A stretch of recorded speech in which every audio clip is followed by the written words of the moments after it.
Dr. Michael Greger, please tell me you're on your treadmill. I can't walk. Oh no. Here I am on my elliptical. I was all set up for us to do a workout together and... Is I could go like this and pretend. Okay, well, both pretend.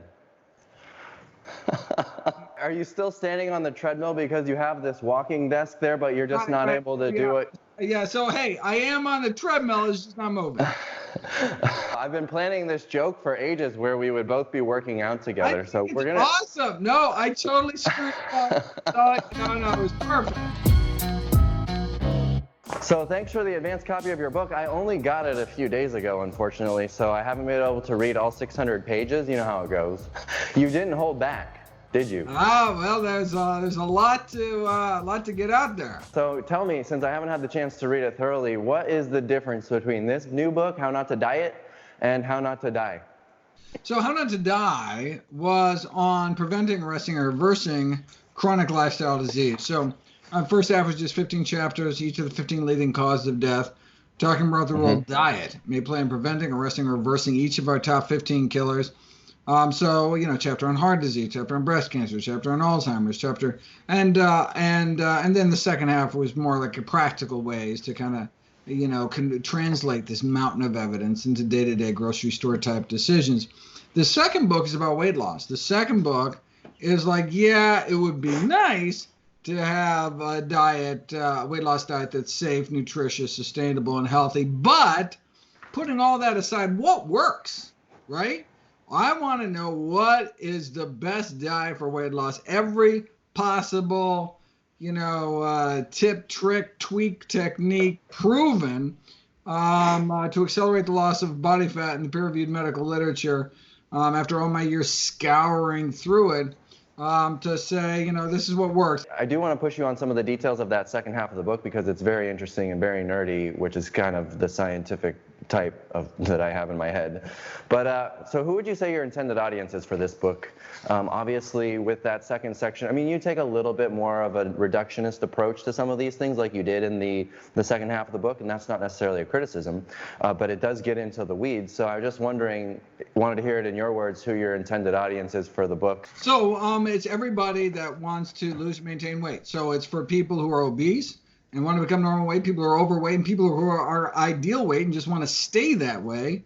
But right now we're about 70% of America is overweight. And so just anybody who wants to know what is the best way to lose, maintain one's weight. So give me the punchline, not to spoil the book, but your summary of the magic formula for weight loss that you've discovered through your research. What is it? Well, I went into this book thinking, I just kind of rail against all the gimmicky snake oil out there, and pretty much end up with the same kind of standard advice, trimming calories, hitting the gym kind of thing. So I imagine what would really set this work apart would be, its comprehensiveness, strict grounding in science. But my, research team uncovered just a treasure trove of buried data, like simple spices proven. Randomized, double-blind, placebo-controlled trials to accelerate weight loss for pennies a day, but with so little profit potential. It's no wonder these studies never saw the light of day. Of course, the only profit I care about is people's health. That's the only profiting I care about. That's why 100% of the proceeds I get from all my books and DVDs and speaking engagements are all donated to charity. I just want everyone to have access to this life-changing, life-saving information. So I just want to get into it a little deeper. What is the ideal diet that you showcase in the first half of the book, the first bulk of the book about, low sugar, low, all the things that you had, less this, less that. Can you give us a little summary? Yeah, so I rather than playing whack-a-mole and just trying to critically analyze all the current crop of fad diets, I decided let's just build an optimal weight loss diet from the ground up by identifying the criteria, the components of a diet, the kind of dietary attributes that make it useful for weight loss, and then trying to find out, okay, well, what then any new diet that comes down the path, you can compare it to these 17 criteria and be like, oh, this is likely to be useful or terrible based on these 17 criteria. So, for example, an effective weight loss diet should be an anti-inflammatory diet. I'll give them the role that we now know inflammatory damage to the appetite regulating centers, circuits in the brain is playing the obesity epidemic. The diet free of habit forming ultra processed foods, free of so-called obesogenic pollutants, these endocrine disrupting chemicals in certain foods and plastics that can affect our hormonal balance. A diet that's high in fiber-rich foods, right? That can trap and dilute calories, flush them out the other end. A diet that's low in fat, meat, salt, and refined grains, and added sugar. A diet that's low in calorie density. You know, some foods just have more calories per pound, per cup, per mouthful than others. Low glycemic load, low glycemic index, rich in prebiotics to cultivate a slimming microbiome. You know, each of these alone could help, you know, like just cutting out added sugars, but put them together, basically you come down to eating real food that grows out of the ground, and the pounds should come off naturally. Wonderful. So it sounds like you're kind of leaning toward one of the NHA diet's signature diet, which is an SOS-free diet, no added salt, oil, sugar, all whole vegan, you know, all whole plant food products. Would you say we're pretty close on that? Just give it all away. Fine. Am I spoiling the book? Is that what you're saying? No need to buy the book anymore. So that's it. You know, God, you should have been my co-author. I could have cut down the bulk. We could have killed less trees. I'm happy to negotiate that with you for your next book. We'll be talking about it. I'll follow up with you at the NHA conference. Absolutely. Yeah. So what I actually did is I basically, like, my daily dozen diet is how I talk about it. In How Not to Die, I sent to my recommendation for health and longevity around a daily dozen checklist, right, of all the healthiest of healthy foods I encourage people to fit into their daily routine. We made an app for it, Dr. Greger's Daily Dozen, free, of course. I got downloaded 1 million times, but I had 2 complaints. The 2 major complaints was, number one, it was way too much food, right? There's just like no way I could eat all that food in every day. And the other major complaint is that it didn't have enough calories. And so it's like, wait a second, too much food but too few calories sounds like the perfect weight loss diet. And so basically offering maximum nutrition for minimum calories. A diet centered around whole healthy plant foods is really kind of the best form of girth control. And it just so happens to also be safe, sustainable, nutritious, and healthy, right? And so basically it appears that the most effective weight loss diet just so happens to be the only diet ever proven to reverse heart disease in majority of patients, plant-based diet. It's the single best diet for weight loss just so happens to be the safest, cheapest way to eat for the longest, healthiest life. Boom, there it is. There it is. So you were saying, were the complaints you were saying you got about specifically to the people that were doing the Daily Dozen every day that were getting, so how do you feel this is different necessarily from the Daily Dozen breakdown that you have? Oh, well, so there's a few differences, but basically that's the core elements of the diet is basically following the Daily Dozen. Okay. And so, the complaints weren't really complaints; they were positives. Is that what you're saying? No. Well, the complaints is like that's just too much food to eat. And I was like, well, it's an aspirational goal. You're trying to get all these foods in, and if it's too few calories, well, most people have to lose weight, so too few calories is not necessarily a bad thing. Okay, that's what I thought you meant. If you're full, if you're satiated. So it turns out that, the typical recommendations for people who want to lose weight, they should cut about 500 calories out of their daily diet. And so basically, if you add up the Daily Dozen foods and do like typical choices for, when we're talking about legumes, like pick lentils, talking about fruits, pick apples, whatever, go through, you add up all the calories, and it comes out to about 500 calories less than what most people are getting. So it seems to work out. And so I was like, oh, well, that's awful convenient. So that's really how the first half of the book ends, saying, and we're actually updating the app. So there'll be a whole you can toggle over to weight loss mode. There'll be a whole additional section talking about the tweaks you can do beyond that to accelerate weight loss further. So let's talk about some of the tweaks that we have heard of most often, I guess. Can you speak to the impact of exercise on weight loss? I think this is still something, and you explain this in the book, the misunderstanding about exercise versus diet in terms of weight loss goals. Oh, yeah. Yeah, I mean, you can eat in a few seconds more. I mean, it's hard to outrun a bad diet. I mean, it's not impossible, but even like the most strenuous training, like mountain climbing or something, you realize that you can wipe out the calorie deficit of an hour of mountain climbing with in a few minutes of a fast food meal. So you realize really the calories inside of the equation is that much more important. But of course, exercise is important for a whole variety of reasons beyond just weight control. But the current recommendation for people who are trying to use exercise to lose weight is an hour a day. I recommend 90 minutes, but and almost no one. It's like the one public health guideline that's almost completely ignored. Only about 2% of Americans even reach half an hour a day, and the number of obese individuals that are doing an hour a day is expected to be close to zero. All right, what about intermittent fasting? That's one that we hear a lot about. Have you found that it's pretty effective for weight loss or not? So intermittent fasting can mean a whole bunch of things, right? There's alternate day fasting, there's time restricted feeding, there's 5-2 diets, there's 25-5 Walter Longo's type diet. I just did a video about that on Monday. I have lots of, in fact, I did a whole 3-hour webinar on intermittent fasting for people who really want to do the deep dive. Bottom line, it's no more effective than chronic daily caloric restriction. So if you randomize people to the same calorie deficit, but just doing alternate day fasting or modified alternate day fasting versus chronic, it's the same. And in fact, in the largest study of alternate day fasting, actually their cholesterol went up. So it actually has a downside. So I encourage people not to do it.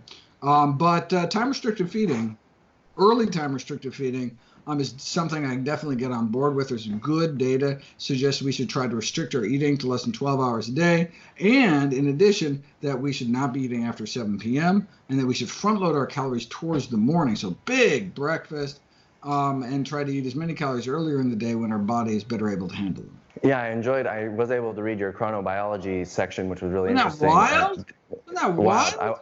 I definitely want to go back and read it again. I wasn't able, I speed read it. But so let's go into some of these details. So you talked about what is the percentage of people that are overweight and obese? 70% now in the U.S. I think it is. Yeah, we're about 70%. So and more than that are what's defined as over fat, meaning have too much. So even though their BMI is under 25, they actually have too much. They have too much body fat for optimum health. And so if you're talking about over fat, then we're talking 80-90% of the population. Okay. That's a lot. So what I wanted to get out of you was to sort of clarify, like, we have this second half of the book with all of the really interesting tweaks, like we just said, chronobiology, eating toward the earlier parts of the day because you're going to get more calorie burn from the digesting of this food, etc.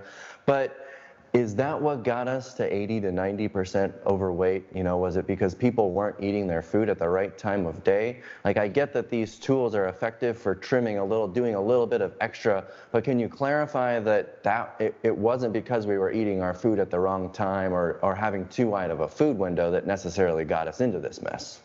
Yeah, so I encourage people to not just kind of skip to the second half of the book and use these tweaks for, continue to eat crappy diets and use these tweaks to, get to bikini season. But these are, the tweaks are meant to be things you can do on any diet, regardless of what's in it, to accelerate weight loss. But of course, if you want to live a long, healthy life, you really need to center your diets around some of the healthiest whole plant foods. So that's the first half of the book. I can't help people, I can't prevent people from skipping over, but I wanted to have both. Because some people, it's a bell curve. So basically vegans have ideal, by the way, in fact, the only dietary group that does, even vegetarians are overweight on average. So the average BMI of non-vegetarians is about 28.8 these days, I believe. Vegetarians is it's like 26. But vegans are like, 23 and a half something. So it's a bell curve, right? So just like the average vegan, perfect weight, perfect blood pressure, perfect blood sugars, perfect blood cholesterol, right? So, I mean, the average blood pressure 110/65, the average total cholesterol 147, right? I mean, so these are perfect numbers, but it's a bell curve. And so that's why if you look at How Not to Die, for example, even though you follow the diet, the average person is going to have the perfect blood pressure. Look, you may be on one side of that curve and have high blood pressures despite eating this perfect whole food plant-based diet. That's why I have the tweaks in that book too, saying, okay, let's do the ground flax seeds, let's do the hibiscus tea, drive blood pressure even further, right? Just like with cholesterol, perfect cholesterol on a whole food plant-based diet. But again, some people still, genetically or otherwise, are predisposed to have high cholesterol. So there's a bunch of things you can do. There's a whole chapter on driving cholesterol even lower, adding soluble fiber-rich foods, slimy foods like okra and eggplant and oatmeal to one's diet to pull cholesterol from the body, right? Those are tweaks. Now you're saying, wait a second, not eating okra, that's why we have high cholesterol? No, of course not. But it can be added on top of a healthy diet to bring ones down. The same thing with this, right? If you're doing everything right and you're still overweight or not losing weight as fast as you'd like, well, then here's 21 tweaks to push it further, accelerate it. Right. That's a really interesting one. I get that question a lot about cholesterol, for example. People that are eating a really healthy diet of whole plant foods, perhaps it's as perfect as totally SOS-free, but they still have elevated cholesterol. And some of the doctors that I've asked have said, you don't really need to worry that much about this cholesterol that might be slightly elevated because cholesterol is meant to be a marker. It's not really by itself a determinant of, your chronic illness happening for you, et cetera. But so what say you on that? If I am eating a really healthy diet, my cholesterol is still sticking around 200, do I need to be worried about stroking out or having a heart attack? Yeah, absolutely you do. Right? You do? Cholesterol is not just some marker. Cholesterol is what's actually in your arteries, triggering the inflammation that closes off the arteries in your heart. Right? I mean, it's not just, it's an active participant. And if you have too much cholesterol in your blood, it is seeping through your endothelial walls, getting into the subendothelial space, getting eaten up by these macrophages, becoming foam cells, triggering inflammation, and can, end up, bursting open, clogging up your heart, and you drop dead. Having high cholesterol, period, for anyone, bad for everyone. Now, obviously, if you're eating a really healthy diet, you have all these other things going for you. You have better endothelial function. You have better blood flow, you have more antioxidants, you have more anti-inflammatory compound, absolutely, but you still have to worry about that high cholesterol, so you got to bring it down, and you can do that using something like, David Jenkins' portfolio diet. You've already eliminated eliminated the three things that increase your cholesterol: trans fats, which are found in junk food, meat and dairy, saturated fats found predominantly in meat and dairy and junk food, and then third is dietary cholesterol found exclusively in animal foods, concentrated in eggs. If you're eating a whole food plant-based diet, you got rid of all those, and so you should come down to normal. But if it doesn't, then you have to actively add foods to your diet to pull cholesterol down even lower, like the soluble fiber foods, like the soy, like the legumes, like the nuts, etc. So obviously you're aware of some of the controversy that's been going around the nuts conversation and the DHA EPA supplement controversy. Yes. Okay, so can you clarify for me? Can you be healthy without having any added overt fats such as nuts, seeds, avocado, coconut, soy products in your diet, or do we need these? Those aren't added fats. Those are whole foods. Okay, so what's your answer? Can we be healthy without them, or do we need them to maintain health? Oh, well, so there are two fats that are essential: omega-6s, omega-3s. Omega-6s are everywhere. You don't have to worry about it. But you do have to get enough omega-3s. We should be shooting for, I believe it's 2.2 grams of alpha-linolenic acid every day. And you absolutely need that. Where can you get that? You can get it from ground flax seeds. You can get it from walnuts. You can get it from chia seeds, hemp seeds. Nuts are one of the healthiest foods on the planet. Can you be healthy without them? Can you be healthy without kale, without broccoli? Yeah, sure. But these are really healthy foods we should include in our daily diet. Okay, what about the DHA EPA supplementation for those that might not be getting enough omega-3s in their diet? There's been a lot of controversy about this, things that Dr. Greger has said that everybody's talking about. So what's the final word from you on this? Is it needed for some people or is it not? Even if you are getting enough of these short chain omega-3s, the question is, can you elongate enough? Are your enzyme systems enough to elongate them to enough of these long chain omega-3s, EPA and DHA, for optimal health? The question is, we don't know, but we do have data suggesting that people with low levels in their blood of EPA and DHA suffer accelerated brain aging, and you can actually put it to the test in a randomized, double-blind, placebo-controlled trial and show that you can stop this brain atrophy, this brain shrinkage by supplementing people's diet with EPA and DHA from algae sources, in other words, pollutant-free sources. So I do encourage everyone to consider adding 250 milligrams of EPA and/or DHA to as a supplement, algae-based, pollutant-free, or yeast-based, to their diet until we know more, until we have new data. Okay. And don't take my word for it. Follow the science. So I have videos on this, and so I present. Here's the science, and then you could look at the same science I'm looking at and not be convinced. Totally fine. But I mean, you should understand what the evidence is out there. Okay.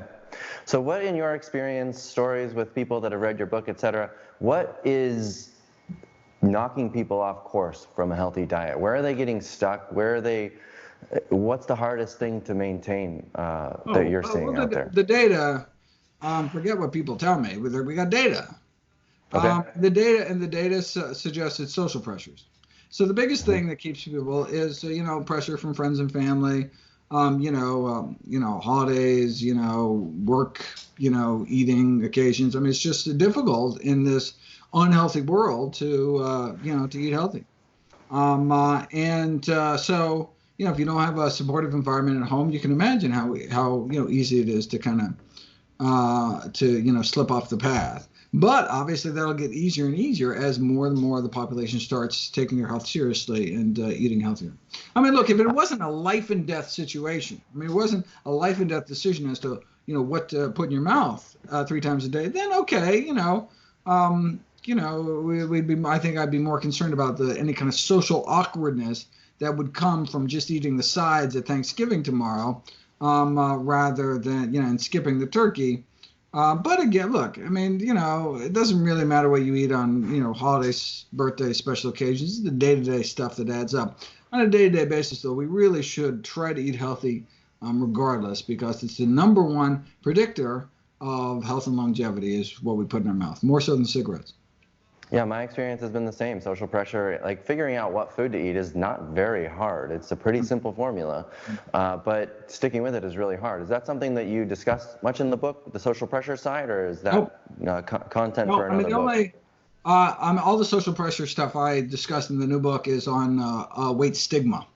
Is the social pressures people feel being obese in this society, which can be quite extreme, but not in terms of dealing with kind of friends and family and stuff. I leave that up to other people in the movement to help people with. I just want to give people the science. They know, okay, well, this is the best diet, and then someone else can give them, recipes and, eating out guides and things like that. Your foundation is thriving. What is driving this momentum? What do you see out there, and what's coming in the next decade? I mean, it's unbelievable. I mean, anyone who's been in this for a while, this is things are happening at such a speed we have never, ever seen before. I mean, come on. I mean, I can totally imagine it can be frustrating for people young to this movement being like, things aren't changing fast enough. But, oh, my God, do you realize that the number one dairy producer in the country, the largest, Dean Foods, just filed for bankruptcy? I mean, what? I mean, that's crazy, right? I mean, if I had told you that, 5 years ago, you'd be, oh, come on, right? So things, they are changing. And of course, with hundreds of thousands of people dying needlessly from diseases like heart disease that can be not only prevented and arrested, but reversed with a healthy enough plant-based diet and lifestyle. One death is too much, but we're definitely headed in the right direction. There's tremendous interest in the medical profession. There's a whole new subspecialty, lifestyle medicine, using lifestyle approaches like diet and exercise, not just to prevent disease, but to treat and potentially reverse it as well. I just came back from the ACLM conference I mean, it's just massive, right? They keep having to get larger and larger venues just to fit in all the people. So things are looking good, but we don't have to wait till that world changes. We can start eating healthy tonight. Exactly. Well, thank you so much, Dr. Greger. Your new book, How Not to Die, can be found everywhere as soon as it's released. And I'll put a link down below as well. Thank you so much for your time, and I look forward to seeing you in a few months at the NHA conference, too. I can't wait. And next time, let's do this interview on exercise equipment. We have to. It's inevitable.